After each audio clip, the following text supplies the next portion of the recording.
Hello lovelies, and welcome back to my channel. Today we have the Spoopy Halloween collab for 2023. This was hosted by Dollyana here on YouTube. The rest of the artists that participated in the collaboration, in no particular order, are Lucia's Strange Universe, Shelby KG, Insanely Creating, Bumblecrafty, Stitchwick Creations, Blurred Colors Art myself, Silver Griffin, Dolly Mixtures, and Heliophobiant Dolls.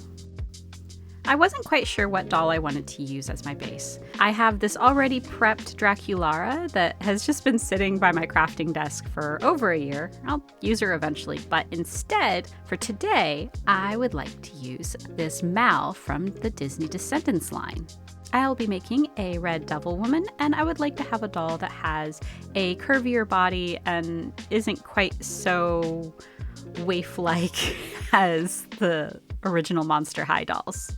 There's quite a bit more prep work to do on Mal, so let's go ahead and get started. One of the things I really want to get rid of is this super thick CE on her bum. We're just going to sand that off later. And then we get straight into prepping. I prepare the doll as usual by cutting her hair with some thread snips as close as I can to the scalp, and then removing the head with some hot water.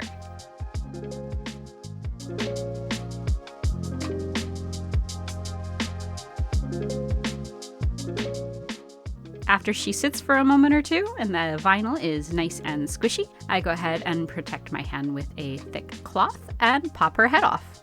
It actually came off a lot easier than I thought it would. I try to squeeze out as much water from the inside of the head as I can before proceeding. If you don't, it can leak out as you scrape the plugs out of the head and burn your hands, so just be careful.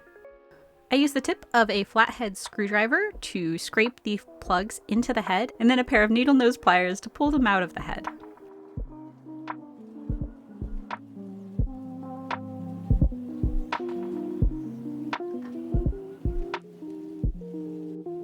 This doll had about the same amount of glue in her head as a regular Monster High doll. I think it's interesting seeing the differences between lines. One thing I did for this doll that I don't do for everyone is I took the head and put it back in boiling water for several minutes in my kettle to shrink the holes in her head. I plan on rerouting this doll, and I don't want the scalp to split. Then, using 100% acetone, I remove her factory face paint.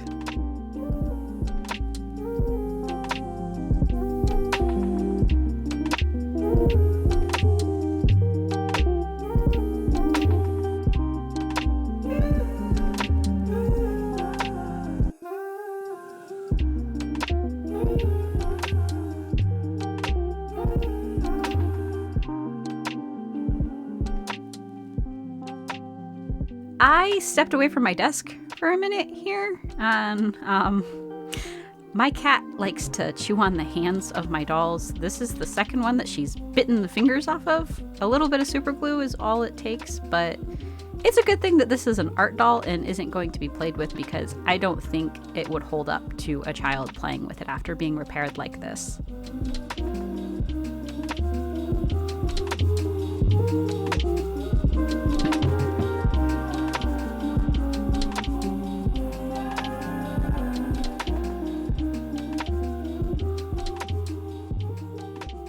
While I wait for the glue on the hands to finish drying, I'm going to go ahead and use my carving tools and try to scrape away some of the super thick plastic underwear that this doll has. I don't really know how much of the waist or panty line I'm going to be showing on this doll yet. I don't have her outfit planned at this point, so I want to remove as much of that as I can. It wasn't really working to scrape it away with my tools, so I quickly switched to my Dremel and am just using a sanding bit. I'm trying to go with the flow of the body so that if I slip or make scratches, it isn't as obvious. And of course, while I'm working, I'm wearing protective gear, goggles, and a particle mask.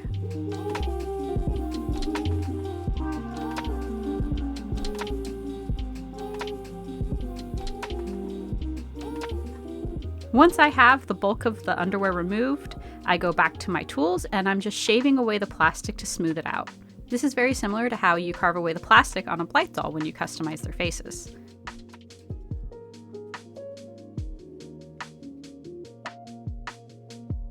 Then I switch to a sanding sponge and I buff it out to get it as smooth as I can. I'm doing all of this over my dust collector. It does help reduce the mess a little bit. Now, since this is a Red Devil doll, I'm going to be doing a skin color change. To hide the original skin color of the joints, I'm going to be dyeing the doll with Rit Dye More, synthetic, and in the color Racing Red. This way, if there's any chipping at the joints later, it won't be as obvious. As you can see, the different types of plastic in the doll took dye differently. The head always takes it very well. The hands did okay because they're a nice vinyl. I'm using pan pastels in red, and I'm giving the body 2 or 3 coats, I think, so that it's all smooth and even.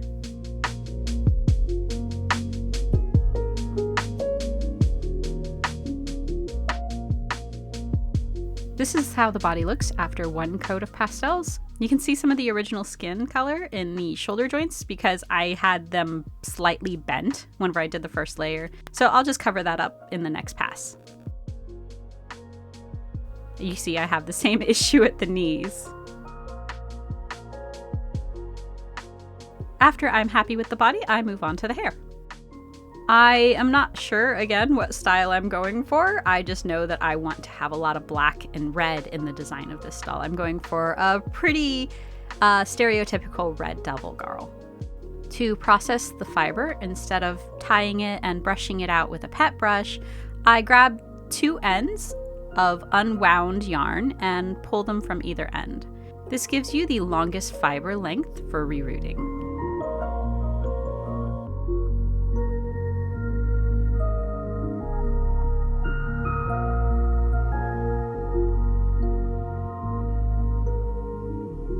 As you can see, this doll's head is actually quite hard, so whenever I'm rooting her head, I'm adding an extra motion of twisting the needle as I go in, and I found that for some reason it just helps it not break. I actually made it all the way through the entire reroot of this head without breaking my needle.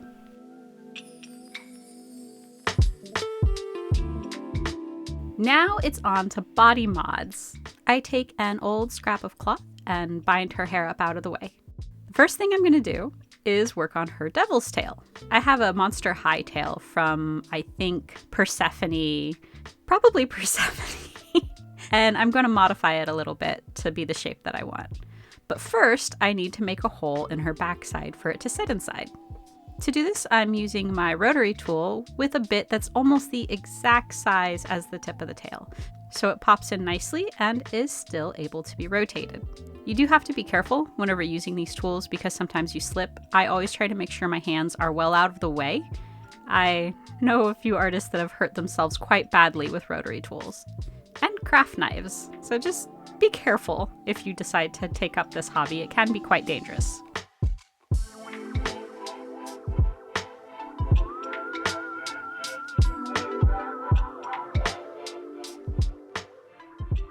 Before moving on, I am going to cut the thick round tip of the cattail off. I want the end to have a little bit of bulk, but I don't want to be working on an already bulky space. Being a devil, she's got to have some little horns on her forehead. I put in some needles from old reroots. I tend to keep my reroot needles after the eye breaks and I can no longer root with them, so that I can use them to make horns or other body modifications. I push the needle into the doll's head and then use some wire cutters to cut the length that I want. The needles are actually quite strong and I couldn't use like jewelry wire cutters to do the job. I had to get some heavier hardware out.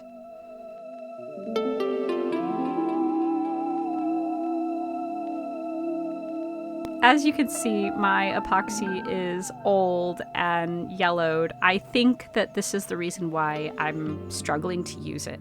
Mixing it was quite difficult, and it hardens much faster than it's supposed to, which is great because I'm impatient and I wanted this doll done, but you don't have as much working time. I know the proportions that you use of part A and part B can affect that, so it may also be partially my fault, but I don't remember it being so clunky and flaky and difficult to actually sculpt with. I did okay making her horns. It still kept wanting to break, and I had trouble getting the exact shape that I wanted.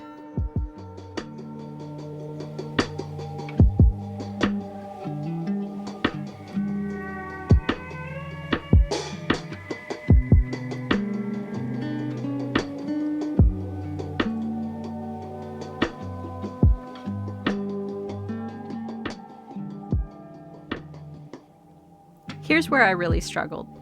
I had expected to be able to just go ahead and sculpt straight onto the end of the cat tail, but the clay kept snapping and breaking at the end.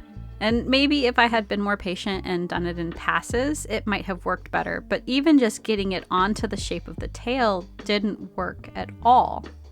Even after adding water or alcohol to smooth it out, it still was just too chunky and crumbly. So after several failed attempts, I decided just to scrap the whole thing and switch over to Worbla thermoplastic to make the tip of the tail. I feel more confident with the final result using this material because it's a lot sturdier. So I have all this epoxy that I just mixed up, and I was not planning on giving her a modified chest, but what else am I going to do with it at this point? We're just going to give her a little bit more curves, I guess. Normally I don't have anywhere near so much trouble even sculpting the boobs, but they fought me the whole way. It kept wanting to shape into the wrong shape and squish wrong, and it took way more work than I'm used to. I don't know what I'm going to do with the rest of this epoxy. I still got at least a pound of each left. I don't know, maybe I'll use it for large chunky modifications, but anything with any amount of detail, it's not going to be any good for it.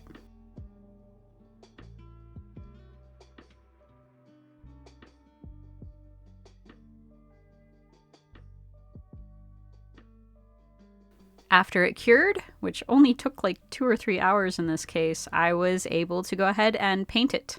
And now it's time to finish the tail. After cutting a small rectangular strip with Worbla, I heat it up with my heat gun. Yes, the hot gun. And then I try to push it into the shape that I want so that it fits the end of the tail.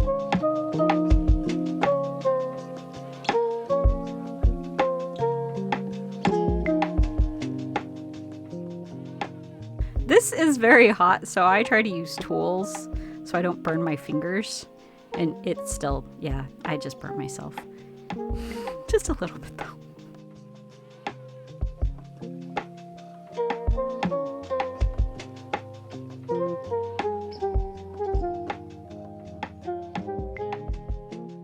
Once I'm happy with the pointed cone shape and piece of the tail, I go ahead and add the triangular fin piece that goes on. This was much easier than trying to use clay, and it won't break. I use an extra small strip and wrap it around the modified piece and the original tail to join them. Then, taking a piece of rough sandpaper, I scuff up all over the original plastic. This way, my acrylic paint has something to cling to.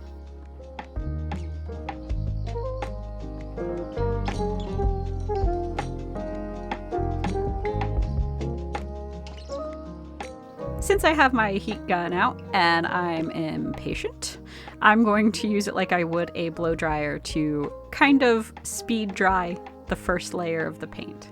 I do this on low setting because if you do it on high, it will bubble and blister the paint and you'll just have to start over. With the body modifications complete, it's time to start the face up.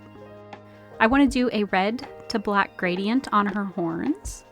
So I'm just going in with my black pan pastels and brushing that in.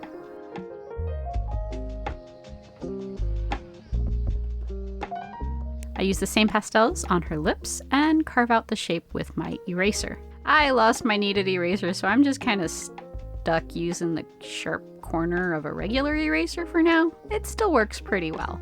Eventually I'll go ahead and buy a new kneaded eraser, but I haven't.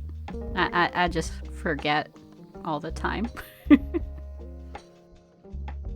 The process for this face is pretty simple. I am highlighting the inside of her eyes, her upper eyelid, her forehead, her nose, and the insides of her cheeks with a very light pink pastel.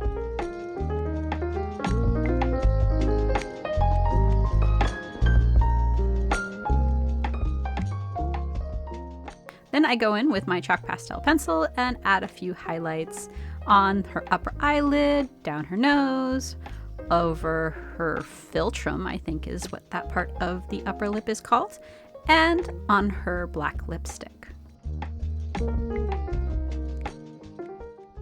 Then I go in with my black pencil and more black pastel and try to do a smoky eye. I'm just going to be repeating this process over and over again in order to get the highlight and contour that I want for this doll's face.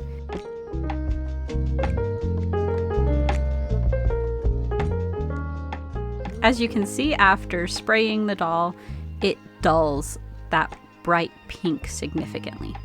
Because of this, and working on this darker red base, which I should have known better, this doll took probably 2 more layers than I'm used to doing.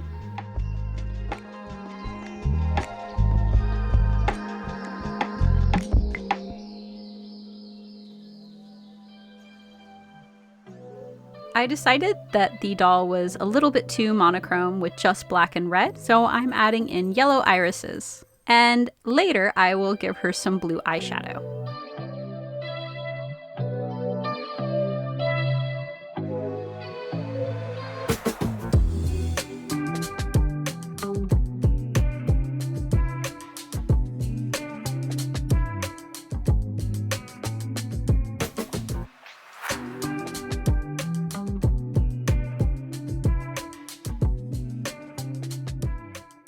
To emphasize her cheekbones, I am drawing the edge of the bone with my watercolor pencil and then using a light reddish brown to soften and blend it out.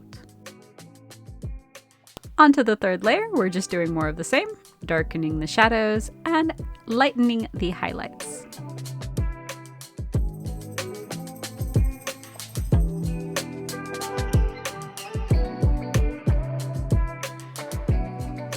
I focus pretty heavily on her eyeshadow here before finally moving on and giving her a few eyelashes. I decided at this point, which is a little bit late in the process, to go ahead and give her an ombre from red to black in her lipstick. I packed on red pastel very thickly with an applicator, and it actually worked pretty well. I was expecting it to dull a lot against the black, but it stayed. I felt that I overdid a little bit of the smoky eye and brought it too far out, so I'm using the same applicator technique and covering it up a little bit.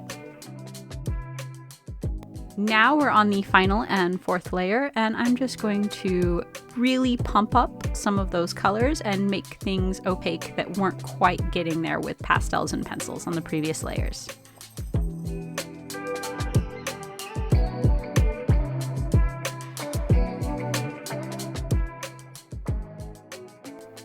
It probably would have taken 3 or 4 more layers to get the yellow as bright as I wanted for her eyes, and to really make the whites of her eyes pop the way I wanted them to. Her eyeshadow was also not saturating quite as much as I wanted it to, so I'm giving that a coat of blue paint, and then adding a little bit of shading with more pencils.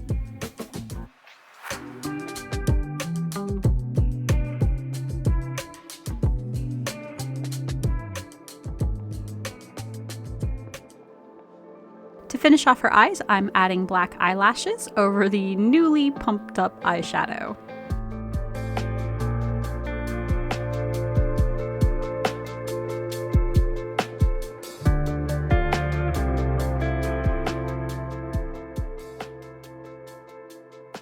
I wasn't able to get into the small creases of her mouth with my pencils or pastels before, so I'm just going to do that now with acrylic paint. To finish off painting the doll, I give her black gloves and black nail polish.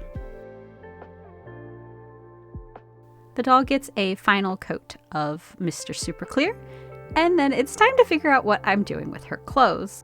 I actually threw this doll together in about 3 or 4 days, which is much faster than I typically spend on my dolls, and I did not have time to make her custom clothes. In order to make this deadline, I just dug into my stash of rainbow high doll clothes, and thankfully they all fit her pretty well.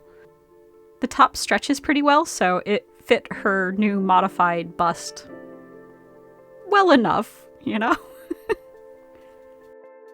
Off camera, I styled her hair by pulling her hair up into a ponytail and looping it over into a bun. I also glossed her tail off camera. And I skipped glossing her lips and eyes this time. There's so much contrast going on with her face. I just felt that it would be distracting and detract from the little bit of detail that you can see. That red is so red. It's so hard to photograph. It completely blew out the values of my camera.